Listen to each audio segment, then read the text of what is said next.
Well, last week I started just a two-part conversation to get us to October called Halfway There, because I've seen something happen in the life of those who journey with Jesus, is that when we get halfway in between the start of something, a dream or a goal or a process or a vocation or a family situation, we get between the starting point and the end point of something, there's always a halfway there moment where there's an investigation, there's an inquiry, there's a discernment time, because things haven't exactly panned out like we planned they would. And so what I see common in the human experience is that there's much bewilderment there because we expected one thing and something else happened instead. And so what do we do when we find ourselves halfway there? So last week we talked about how God meets us halfway there. We talked from Genesis 15 about how Abraham, he was in the middle of his own story. He had 100 questions and wondered what God was going to do next. And God met him halfway there and showed him his covenant love once again. But that's not the only person. God is not the only person to meet us halfway there. I believe that others meet us halfway there to encourage us, to equip us, and to help us take that next faithful step. So that's going to be what we're going to talk about this morning for the scripture lesson. But before we get there, let me start with this picture that I saw on my Facebook feed this week. On the lower right side is Carson Pickett, who plays left defense for the Orlando Pride, the women's pro soccer team in Orlando. And she's given an elbow bump to Joseph Tidd, who's 2 years old, and they had the same medical case. They were both born without the lower half of their forearm and their hand on the left arm. And you can imagine the parents of both Carson and Joseph, when they realized how their baby was born, they probably acknowledged that they were thankful for this human life in front of them, but they also acknowledged that middle schoolers can be a tad bit hard to deal with if someone doesn't say things the right way, if they've got something different about them. And so you can imagine the anxiety that a parent has when they have a child with this issue and situation. And so they began to look for answers. Joseph's parents did. And they bumped into a nonprofit organization called Lucky Fin. It comes from the movie Finding Nemo. If you remember, Nemo was born with a small fin on one side, and his dad called it his lucky fin. And so there's a group of people out there who are trying to connect people just like this, who were born without a full arm on one of their arms. And so this is a neat moment where Joseph was able to meet Carson. And that elbow bump is not just an elbow bump. That's a, man, I'm here with you, and I know what you're going through. What a picture of humanity. And what I see again and again is that this type of reality happens. There might be hundreds of ways in which we divide from one another. I think what we see is that there is a miracle of friendship. There's a miracle of community that happens because God, who's behind all things, seeks to want to put people together. And so what we have and what we need and what's necessary over our life is to have moments where people can pull us from the background and not just have sympathy for us, not just pat us on the back, but have empathy for us who've been there. And so what we see is that in the life of the church, again and again, and the central to the part of the gospel message is that God is rescuing people, but he's rescuing people together to dwell in community together. This has been the modus operandi of the church from the very beginning. And in fact, New Testament theologian N.T. Wright says this about the outworking of the New Testament church community all the way to our current day. This is what he said as we study the material of this early church. The early Christians did their best to live as an extended family, caring for each other in the way in which the extended family did. They lived and prayed and thought like that, children of the same father, following the same older brother, sharing goods and resources where need arose.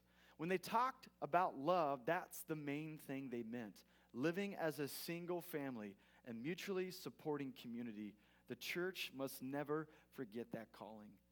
At the very heartbeat of human existence is this craving to be with one another and to be with God.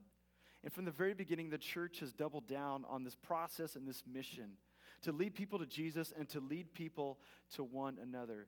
But from the earliest days, this was a risky business because the early church wasn't just filled with people just like you or just like me. It was a diverse community. There were people from different people groups, people from different socioeconomic perspectives, people from different political persuasions, people who were slaves or if they were free. They may have had different labels on the outside of the church, but inside the church they were brother, they were sister. They were all one in Christ. But this was a risky wager. Nobody else was doing this. And there were 100 temptations internally and 100 temptations externally to try to break this new, diverse, powerful, lovely movement apart. But God's grace continued to put us together and to love one another, even in the midst of our differences. But the question emerges, where did they get this idea to call each other brother and sister? Where did they get the guts to look at someone who was not like them, who, if they had such a process back in the day and they could vote for different political candidates, would choose different political candidates, but still choose to worship together? Where did they get the guts? Where did they get the ingenuity? Where did they get the inspiration for this type of life together? I guess one of the answers could be is that they sensed that this was the pattern of life that was mapped out for them in the sacred scriptures in the Old Testament text. And I have to believe that the book of Ruth was one of those places where they found their inspiration. Many of you have probably heard the book of Ruth before, or you've read about it, or there was a sermon series on it, or maybe you did a Bible study over at one point. But you and I will know that the book of Ruth starts in a very hard time and place. The book Ruth is named after one of the characters, but she's not even the main character in the book. The main character is Naomi, but really the book of Ruth is not about Naomi either. It's actually about King David, because at the end of the book of Ruth, there's a genealogy tying together the story from the book of Ruth all the way to King David himself. But Naomi's one of the first ones that's mentioned. She and her husband and her 2 sons are living in Bethlehem. Bethlehem means the house of bread. So you would assume that a place called House of Bread always has cupboards full of bread. But we find in the first few verses of the book of Ruth that is certainly not the case, that there's a famine in the land. And so they have to make a decision. They have Maslow's hierarchy of needs. There's no food here. We have to go someplace else where there might be food. So they choose to go to the territory of Moab. Now, if you were hearing this story for the first time in that community, there would have been a collective gasp in the room. Because people who grow up in Bethlehem don't go to a place like Moab to lay down roots and to claim their residence and their existence. Because early in the Old Testament, in Deuteronomy chapter 23, there is a ban against all Moabites, the whole community of Moab. And this was the rationale, and I want you to take this into consideration. In Deuteronomy 23, 3 through 4, Moses says there's a ban against this people, and here's the reason why. When we came up out of Egypt, when we were vulnerable and we were destitute, Moab refused to give us, check this, bread and water for our nourishment. So there's this ban against the Moabite people. Don't trust them. Don't be among them. Don't allow them into your community. Don't even allow them to come to the worship center. I mean, they need to be away from the community as far as you can push them, because they do not belong with us, because they were inhospitable to us in our time of need. So if you import that into the first few verses of Ruth, we have a really interesting situation on our hands. And the first hearers of this story would have been like, this doesn't sound like a good thing at all. Why would they go to a place like that has historically been inhospitable to people like us? But nevertheless, they went, because don't you find that human beings from time to time, we run through stop signs and we kind of do what we want to do anyways, even though it may not be a good idea? Can I hear an amen? So they go, and as they're there, their story develops. Naomi and her husband are able to find wives for their 2 sons. They begin their extended family, but then calamity hits their household once again. Both Naomi's husband and her 2 sons die. And so she's left destitute with daughters-in-law who are foreigners, who don't get her customs and her language, places they're not from where she's from. And so she's pretty destitute. It was important to have a husband in this patriarchy community and they were able to give you protection, but also because they were able to give you status. Because everything was placed upon the man's last name. And so without a man in the house, they're the most vulnerable of the community. And so here she has an interesting halfway point. Naomi wanted to start a family. She needed food and some substance, so they went to the land of Moab. They got daughters-in-law for their sons. They started their family, but then everything began to erode. So what is Naomi going to do next? If we look in the first few verses of the story, in verses 11 through 13, Naomi decides it's time to give up. But Naomi said, "Return home, my daughters. Why would you come with me? Am I going to have more sons who can become your husbands? Return home, my daughters. I am too old to have another husband. If I thought there was still hope for me, even if I had a husband tonight, then gave birth to sons, would you wait until they grew up? Would you remain unmarried for them? No, my daughters, it is more bitter for me than for you, because the Lord's hand has turned against me. In fact, as we continue to trace her story, when she goes back to Bethlehem, some of the townspeople, the town gossips, begin to say, isn't this Naomi? Oh my goodness, she's back. We heard she went to Moab, something that Moses told us not to do. But she said, don't call me Naomi. Call me Marah, because my life is bitter. Why is she bitter? Because she has not had the life that she expected she was going to have. It's all eroded. It's all fallen apart. And she has no answers. So going back to our drawing from last week, it's also in the back of our bulletins this morning. This is how every halfway there story begins. It begins with an idea. It begins with a dream. I'm going to go back to school. We're going to start a family. We're going to move to this place. It's time to take care of our aging parents, and we're going to go do this, and this is going to be our plan. And we launch off, and we start, and we've got plans, and we've got ideas. But then as we move down the road, we go further and further to the right. What we expected to happen doesn't actually happen. It doesn't pan out the way that we expect or that we forecast. There's this yawning gap between what we think could have happened and what actually happened. So therefore, we have these moments of bewilderment.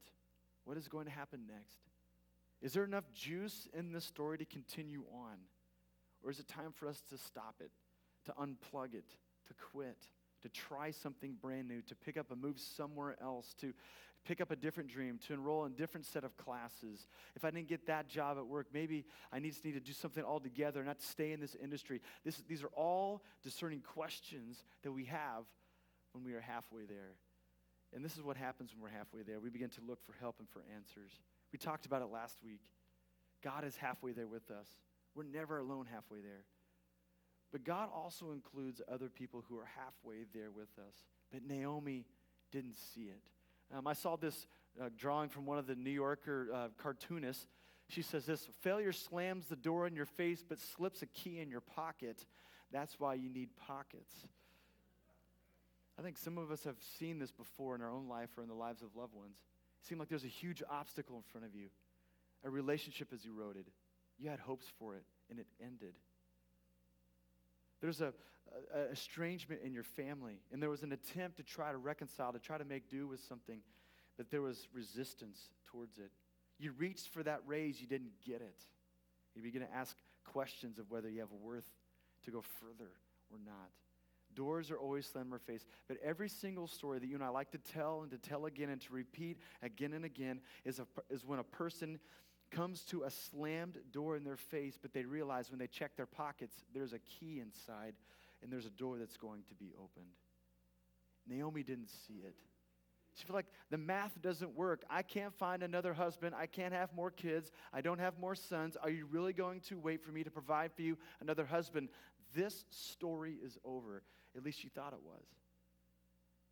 But what Ruth responds with is to remind her that she needs to check all the cargo pants pockets that she has, because there's actually a key for a new beginning. If you go to verses 16 and following of this text, the story picks up. Ruth finally gives her response as Naomi's trying to push her daughter-in-laws back to their homeland in Moab, and she goes back to Bethlehem. This is how Ruth responds, and it's something that's surprising to us. But Ruth replied, "Don't urge me to leave you or to turn back from you. Where you go, I will go. Where you stay, I will stay. Your people will be my people, and your God, my God. Where you die, I will die, and there I will be buried.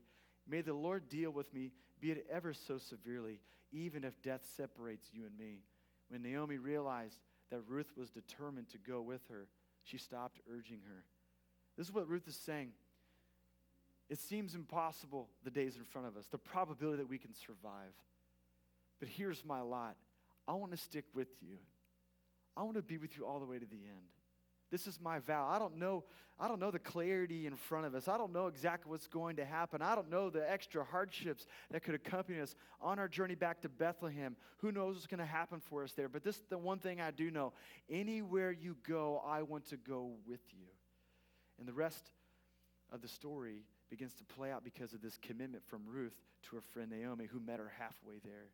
They go back, and it's during the harvest season, and so they're able to find some nourishment for their poverty-stricken table.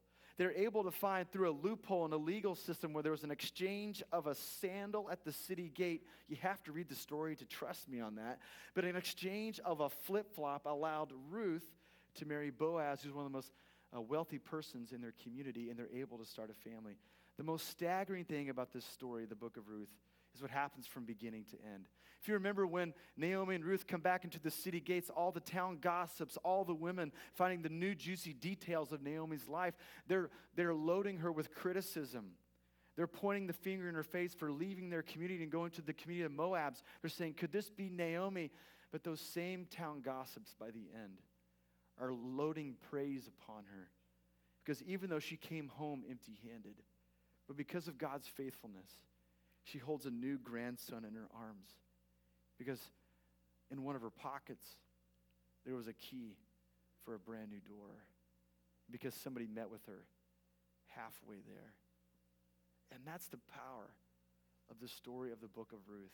Is that in God's faithfulness, when things seem like they're done, when it seems like it's over, it seems like the clock has run out and we have no Hail Mary pass to try, God allows for a new beginning. And he usually brings people there with us to encourage us in the next faithful step. What I find is that God and others, if they are halfway there with us, we find the courage to regroup and to keep going. So if you find yourself halfway there, in the middle of whatever the process it is, whatever leg of the journey you're halfway there in the middle of, I want to remind you of two things. Number one, God's already halfway there with you, and God will never leave you. He'll never forsake you. His grace to us in Jesus Christ is unending, and his love never fails. But God also sends people, sometimes people that you would least expect, to be there with you, who will sustain you for the next faithful steps in your journey. I experienced this for myself earlier this summer. I was on the lake with my father-in-law, with our family, but I was with my father-in-law. And my father-in-law, Mark's one of the most helpful individuals that I've had in my life since I met him in high school. And he could tell that the task of being a senior pastor was weighing hard on me this past summer. And he was beginning to ask me questions, and he asked the best questions. I don't know what it is about somebody when they turn 60 some odd years old. They ask the best questions. And so we're getting Ezra on a surfboard behind the boat, and he asked me a question, and I give a response, and it stays in my mind for some time. He and I were outside as he was cooking the most delicious ribs in the history of the United States of America. And as we're playing cornhole, he asked me some even further questions, and I give him further responses. And I just remember saying to him one time, Mark, this job is too big. It's too big. I don't have what it takes. So he began to ask me questions. He began to allow me to get to a place of clarity about the things that I know that I'm called to. There were nights when we were there. We're supposed to be relaxing and resting. I was supposed to be getting more rest, but I was up late at night. My heart was beating because I was thinking about the potentials because of these questions, because of this discernment process with Mark, because he was meeting me halfway there. And all of a sudden, something became clear to me at the end of the summer, and a picture came into my mind about the things that I know that I'm called to. So I've drawn this triangle just to give you an example of what happens when others meet us halfway there. Just like when Ruth met Naomi halfway there. There's a few things that I know that I'm called to, that I know that I can say yes to, particularly in this position. The first one is Hebrews 11:6. Hebrews 11:6 is one of the most foundational passages of the New Testament. It says, if anyone comes to God, must believe that he is, and that he rewards those who earnestly seek him. For whatever reason, because of my sports experience and being on sports teams all my life, I've equated the Christian life to being a spiritual athlete. I've been in communities where people studied the Bible and we challenged one another in loving ways to go deeper and deeper in our faith. And so one of the things that I know that I'm called to, one of the things that I'm interested in, one of the things that causes me to have my voice even go faster than it normally is and higher than it usually is, and to bang on the table, is to help people become spiritual athletes in the Christian life. To not just show up and mosey on down the road, and just relax until we get raptured, maybe, as somebody might say. But to dig deeper in the faith, to know there's more for us, to press on and to acknowledge the Lord in a deeper way. That's something I've been totally interested in from the very beginning when I became a Christian at the age of 15. The second one is just a puzzle piece, and it has a longer story to it. I was reading a story to the kids one night before we went to bed, and we read a story of a guy named Ryan Haraljak, who is a philanthropist. Almost speaking in tongues there. All right, philanthropist in Canada. And this is his story. At the age of 6, he was at school, and his teacher said, do you guys know that 1 billion people wake up today without access to clean drinking water? And even though the rest of the kids in his classroom were either not paying attention or picking on one another or picking their nose, that truth, that thought animated Ryan at the age of 6. He said to himself, I've got to do something about this. So he went home and he began to sweep the floors, do extra chores around his house as a 6-year-old so that he could scoop some extra money together. He began to get the word out about clean drinking water and digging a new well for a school in Uganda. By the time he was 7 or 8 years old, he had fundraised $45,000 to dig his first well for a school in Uganda. He was asked in several different interviews, why would you do this? That's not a thing that an average 6 or 7-year-old boy does. Why would you do stuff like this? He said, this is what he said. This is so intelligent. He said, I kind of feel like the world is a big puzzle out there. And we're all trying to find our peace. And my peace is to provide clean drinking water for as many people as possible. And that story resonated with me. Because I look at the life of ministry. One of the things that I enjoy the most is helping each of you with all that I have and the access that I have to your life to help you find your peace. Did you know that you're made in the image of God? I'm made in the image of God, that God gives us life and breath, not just to take up space, not just to fill up 80 years, but to actually achieve something of far greater worth than I could have ever have imagined. That the greatest exploits of our life are not just to excel in fantasy football and things as trivial and as petty and fun as that. But you and I are called for more. It's one of the things I love to do is help people find their peace. What an opportunity to walk along folks and have the light bulb go on. To remind them that as I'm talking to them over coffee, that they're banging their fist on the table about this thing or about that thing, and to remind them, hey, you were created to do something about that. And this is something that we're seeing in our family. One of the things that we get to do in helping people find their peace is to take an assessment test where you can find your life vision in 2 words, in 1 verb, and in 1 value. When I took that test, mine was to teach hope. So every single day, I wake up in the morning with a rally cry. Today, in some way, I want to teach hope. Now, I come from a family of teachers.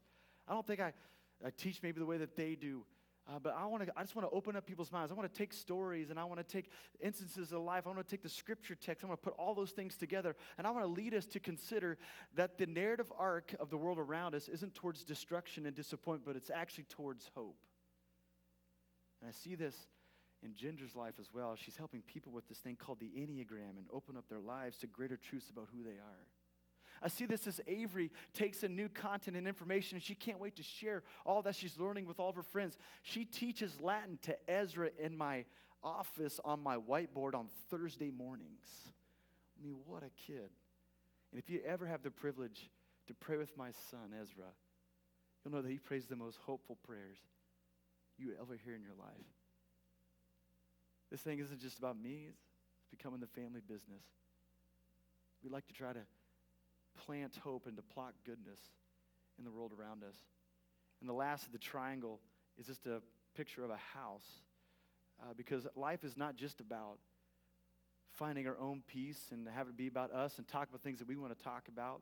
We have to be others focused as well. I was listening to a TED Talk by Anne Lamott, who's a famous author in our culture. And this is what she said. She says, I think one of the things that we get to do in life is to help walk each other home before our story is over. That each and every one of us is a fugitive to ourselves. And what the power is in community is to walk alongside one another and to lead each other to walk each other back home so that we can reach that good and beautiful end. So this is the stuff I get to say yes to. In fact, when I do pastoral counseling, this drawing comes up between you and I look at maybe what's missing as we talk to one another, and I go to one of these corners to talk about one of these 3 issues, or simply to say this: I no longer have to say maybe, but I say yes or I say no if it fits this picture or not. And actually, I could say heck yes or heck no because of the clarity that I've received during my halfway there moment.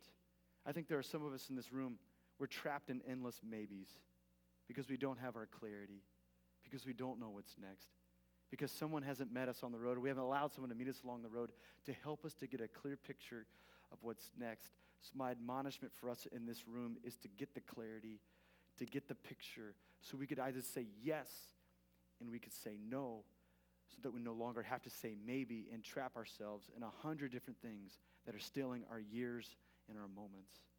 But we can get a clear picture of the day ahead. As we wrap up this conversation about God and others meeting us halfway there, I got this pithy little quotation from Charles Spurgeon about perseverance.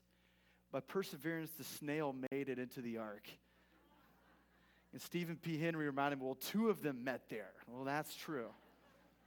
Always a second place, right? Here's the deal. Some of us are bewildered. Some of us feel lost. Some of us feel we're fugitives to ourselves.